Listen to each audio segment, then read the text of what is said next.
first measure of dispersion is the range. And to get the range, I just subtract the smallest number from the largest number. So, okay, more about this is covered on page 99. There's an example on page 3 in your handout. Okay. The next measure is variance. Whenever you run statistics in Excel, it gives you a variance. We usually find variance as we are going through and measuring our standard deviations. So that is the third measure. Now, two different formulas for standard deviation. Make sure you make a note of the two differences. Note that in a sample, it's the same formula except on the bottom it's going to be n minus 1. If I'm looking at a population, I'm just dividing the top by n. I'm not subtracting 1 from it. Okay, and there's a note on the bottom of page 3 of your handout of why we divide by n minus 1 and not just n for a sample. So that's important. Now keep in mind on your test you're going to be told whether or not it is a sample or whether or not it is a population, and then you're going to have to determine which formula to use. So let's say I give you the following. I have 2, 5, 7, 24, 98. Okay, and I want to find the standard deviation. Well, the first thing that we have to do is find the average. Okay, so we need to add up these numbers and we need to find the average of these numbers. So that's the first step, is find the mean. Okay, and in this case the mean is 27.2. Okay, seems kind of out there, but remember this 98 is kind of giving us an outlier there. Okay, now the second step is I have to find the difference between the mean for each value. Okay, so to do this I have to do 27.2 minus 2. Okay, 27.2 minus 5. Do you see what I'm getting this? 27.2 minus 7. Okay, 27.2. I think I'm off the board. 27.2 minus 24. Okay, 27.2 minus 98. Alright, now you can do this, you can work all this out and find each number, or you can give it a second, because the next thing that you have to do is you have to square those differences.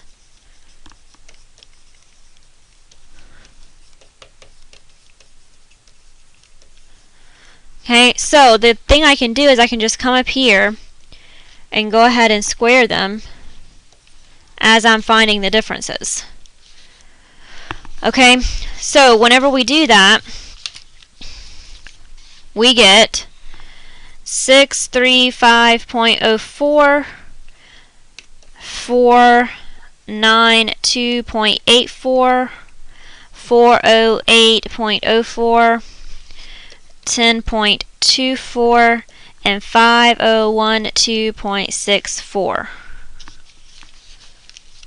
Okay, the next thing, I'm going to come over here, step 4, is I have to find the mean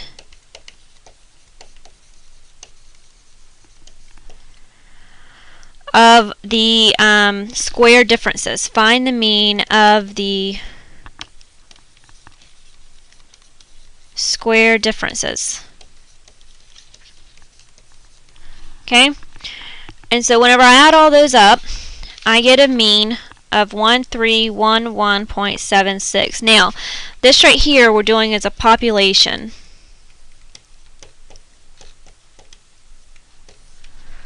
Okay, now, the fifth thing I have to do is take the non-negative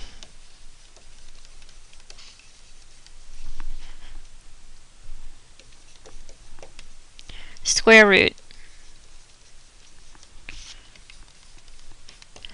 of number 4.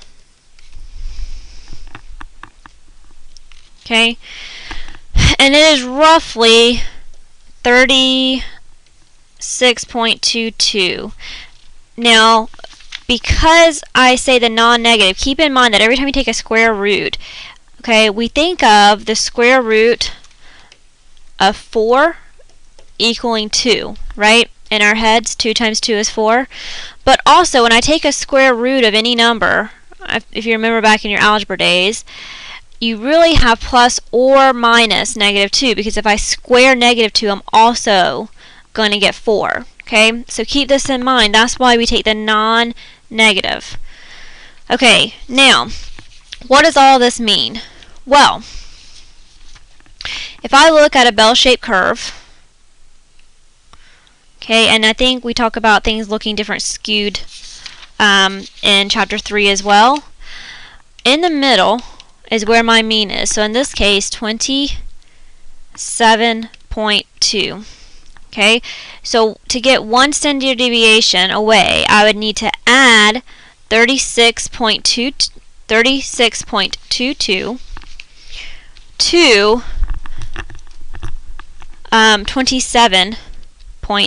So 27.2 plus 36.22, because that's my standard deviation that I just found, is 63.42. But then to get this one on the other side, I have to subtract. So I would have to take 27.2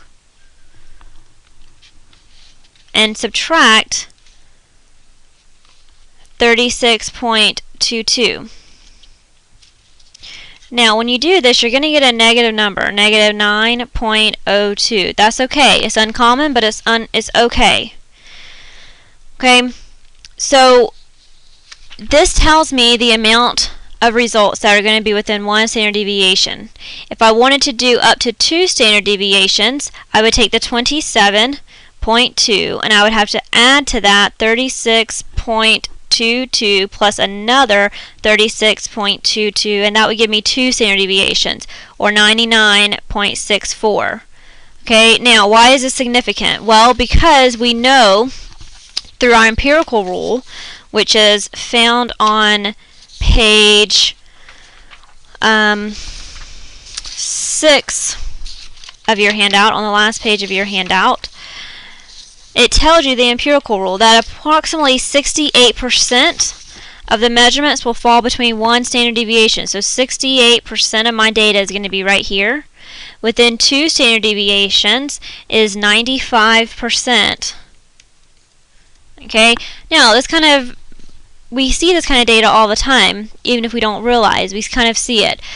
Test scores and all kinds of things are measured through how many standard deviations away you are from the mean. Are you close to the mean? Are you, are you 1 standard deviation away? Also, whenever you look at, medical things, medical information, every time I go to the doctor and he says something like, hey, let's look at this cholesterol, or, your blood pressure, or something like that, whenever he tells me this number, I'm always like, well, how many standard deviations away am I from the norm? Now, that could be because, I enjoy statistics. But it also is because he probably has the data of lots and lots of people's blood pressures and a lot of people's cholesterol scores. Okay, so he can tell me how far away I am from the norm. Now, whether or not he calculates it, that's up to him. So, keep this in mind. I hope this video helps you as you're going through. The other thing that you need to realize is that every score has a z-score, and you kind of need to get this in your head kind of early. Okay, so to find the z-score is kind of simple. Okay, the z-score in chapter 3 is introduced. Z-score, okay, is x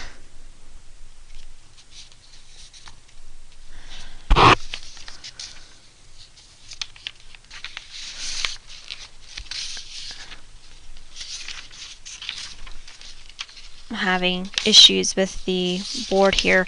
It is found on page 5 of your handout. X minus big X bar over my standard deviation. Okay, now I know on page 5 it says that we are going to use Excel to find the mean and standard deviation, and if this was a face-to-face course, we could do that. We could everyone meet in a computer lab and we could go through how to do all that. The thing with it being online is that your test is going to be paper based. It's the best way that I can ensure accuracy, and it's the best way that I can ensure that you know the information. So make sure that you're understanding how you are finding z-scores. You're going to take your value minus your mean, and you're going to divide it by your standard deviation. That's going to give you your z-score. And it's an outlier if your z-score is plus or minus 3.0. Okay, so if you see this on a test and I ask you to find the z-score for every value and determine the outliers, make sure you can do that. Okay, I hope this is helpful. I hope that this kind of maybe clears up if you're having any anxiety. The only other thing that I want to mention, and I don't ever really put this on a test, is something that we have as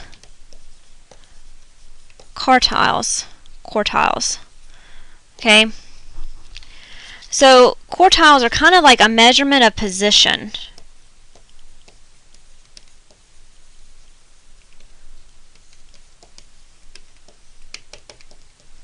Okay, measurement of position. So say if I had this data set 1, 2, 2, 3, 3, 3, 5, 5, 6, 6, 6, 6, 7, 7, 8, 8, 8, 9, 9, and 9. So this should be 20 elements, or 20 values, okay, 20 data points, okay. I can split these into 2 sets of 10. So if I split it into 2 sets of 10, I would have 1, 2, 2, 3, 3, 3, 5, 5, 6, and 6.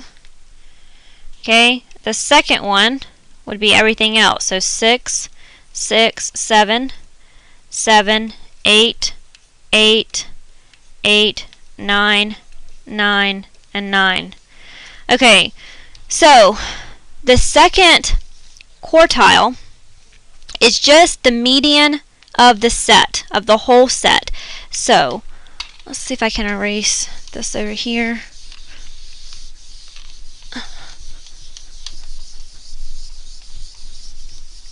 To make more room. So second